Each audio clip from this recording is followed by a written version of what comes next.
নমস্কাৰ বন্ধু বান্ধৱীসকল, স্বাগতম জনাইছোঁ জব নিউজ আছাম ইউটিউব চেনেলৰ নতুন এটা ভিডিঅ'লৈ। আজি আমি এই ভিডিঅ'ত অসম চৰকাৰৰ আহিবলগীয়া চাকৰি পৰীক্ষাৰ বাবে অতি গুৰুত্বপূৰ্ণ কিছুমান প্ৰশ্নৰ উত্তৰ আলোচনা কৰিম। তো আহক দেৰি নকৰাকৈ ভিডিঅ'টো আৰম্ভ কৰোঁ। প্ৰথম প্ৰশ্ন, কোনে অসমত জাতীয়তাবাদী ইতিহাস লেখাৰ ভেটি স্থাপন কৰিছিল? উত্তৰ এছ.কে. ভূঞা। এছ.কে. ভূঞা অসমত জাতীয়তাবাদী ইতিহাস লেখাৰ ভেটি স্থাপন কৰিছিল। দ্বিতীয় নম্বৰ প্ৰশ্ন, অষ্ট্ৰেলিয়া আৰু নিউজিলেণ্ডৰ মাজত থকা সাগৰখনৰ নাম কি? উত্তৰ তাছমান সাগৰ। অষ্ট্ৰেলিয়া আৰু নিউজিলেণ্ডৰ মাজত থকা সাগৰখনৰ নাম তাছমান সাগৰ। ৩ নম্বৰ প্ৰশ্ন, ভাৰত আৰু চীনৰ মাজৰ সীমাৰেখাডালক কি নামেৰে জনা যায়? উত্তৰ মেকমোহন লাইন। ভাৰত আৰু চীনৰ মাজৰ সীমাৰেখাডালক মেকমোহন লাইন নামেৰে জনা যায়। ৪ নম্বৰ প্ৰশ্ন, ভাৰতে কেতিয়া অলিম্পিকত প্ৰথমবাৰৰ বাবে অংশগ্ৰহণ কৰিছিল? উত্তৰ ১৯০০ চনত। ১৯০০ চনত ভাৰতে অলিম্পিকত প্ৰথমবাৰৰ বাবে অংশগ্ৰহণ কৰিছিল। ৫ নম্বৰ প্ৰশ্ন, ১৮৫৭ চনৰ চিপাহী বিদ্ৰোহৰ সময়ত ভাৰতৰ গভৰ্ণৰ জেনেৰেল কোন আছিল? উত্তৰ লৰ্ড কেনিং। ১৮৫৭ চনৰ চিপাহী বিদ্ৰোহৰ সময়ত লৰ্ড কেনিং ভাৰতৰ গভৰ্ণৰ জেনেৰেল আছিল। ৬ নম্বৰ প্ৰশ্ন, ৰবীন্দ্ৰনাথ ঠাকুৰে কিমান চনত নোবেল বঁটা লাভ কৰিছিল? উত্তৰ ১৯১৩ চনত। ১৯১৩ চনত ৰবীন্দ্ৰনাথ ঠাকুৰে নোবেল বঁটা লাভ কৰিছিল।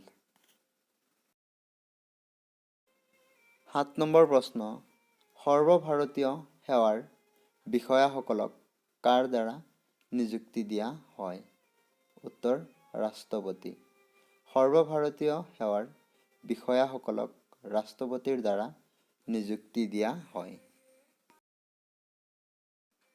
৮ নম্বৰ প্ৰশ্ন, এছিয়া গেমছ ২০২৩ত কিমানজন ভাৰতীয় খেলুৱৈয়ে অংশগ্ৰহণ কৰিছিল?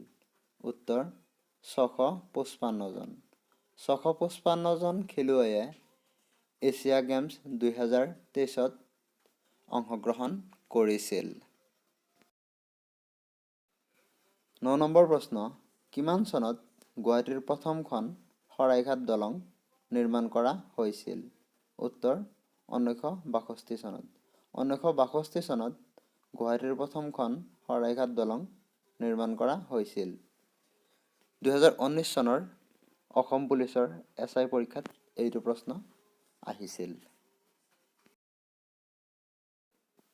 ১০ নম্বৰ প্ৰশ্ন, ১৯৫১ চনত হোৱা প্ৰথম এছিয়া গেমছত কিমানখন দেশে অংশগ্ৰহণ কৰিছিল?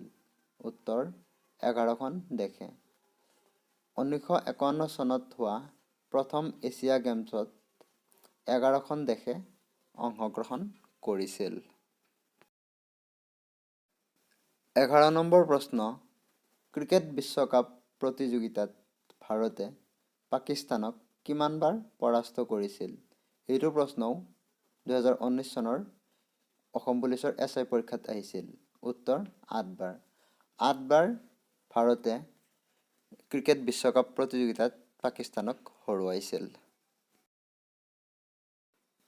১২ নম্বৰ প্ৰশ্ন, সূৰ্যৰ গতিবিধি নিৰীক্ষণৰ বাবে ভাৰতবৰ্ষৰ প্ৰথমটো মহাকাশ অভিযানৰ নাম কি আছিল? উত্তৰ আদিত্য-L1।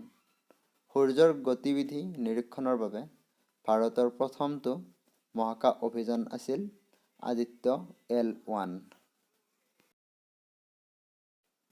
13 নম্বৰ প্ৰশ্ন, হাড় আৰু দাঁত প্ৰধানকৈ কোনবিধ ৰাসায়নিক যৌগৰ দ্বাৰা গঠিত? উত্তৰ, ট্ৰাইকেলছিয়াম ফসফেট। ট্ৰাইকেলছিয়াম ফসফেটৰ দ্বাৰা হাড় আৰু দাঁত গঠিত। 14 নম্বৰ প্ৰশ্ন, কোনবিধ শ্বেতৰক্ত কণিকাই তেজৰ সংবহনত সহায় কৰে? উত্তৰ, লিম্ফোচাইট। লিম্ফোচাইট শ্বেতৰক্ত কণিকাই তেজৰ সংবহনত সহায় কৰে। 15 নম্বৰ প্ৰশ্ন, কোনগৰাকী বিজ্ঞানীয়ে ইলেক্ট্ৰন আৱিষ্কাৰ কৰিছিল? উত্তৰ, থমছন।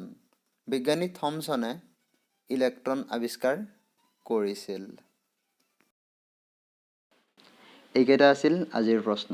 যদি ভিডিঅ'টো ভাল লাগিছে, ভিডিঅ'টো এটা লাইক কৰিব আৰু এনেকুৱা ধৰণৰ নতুন নতুন ভিডিঅ' পাবলৈ চেনেলটো ছাবস্ক্ৰাইব কৰিব।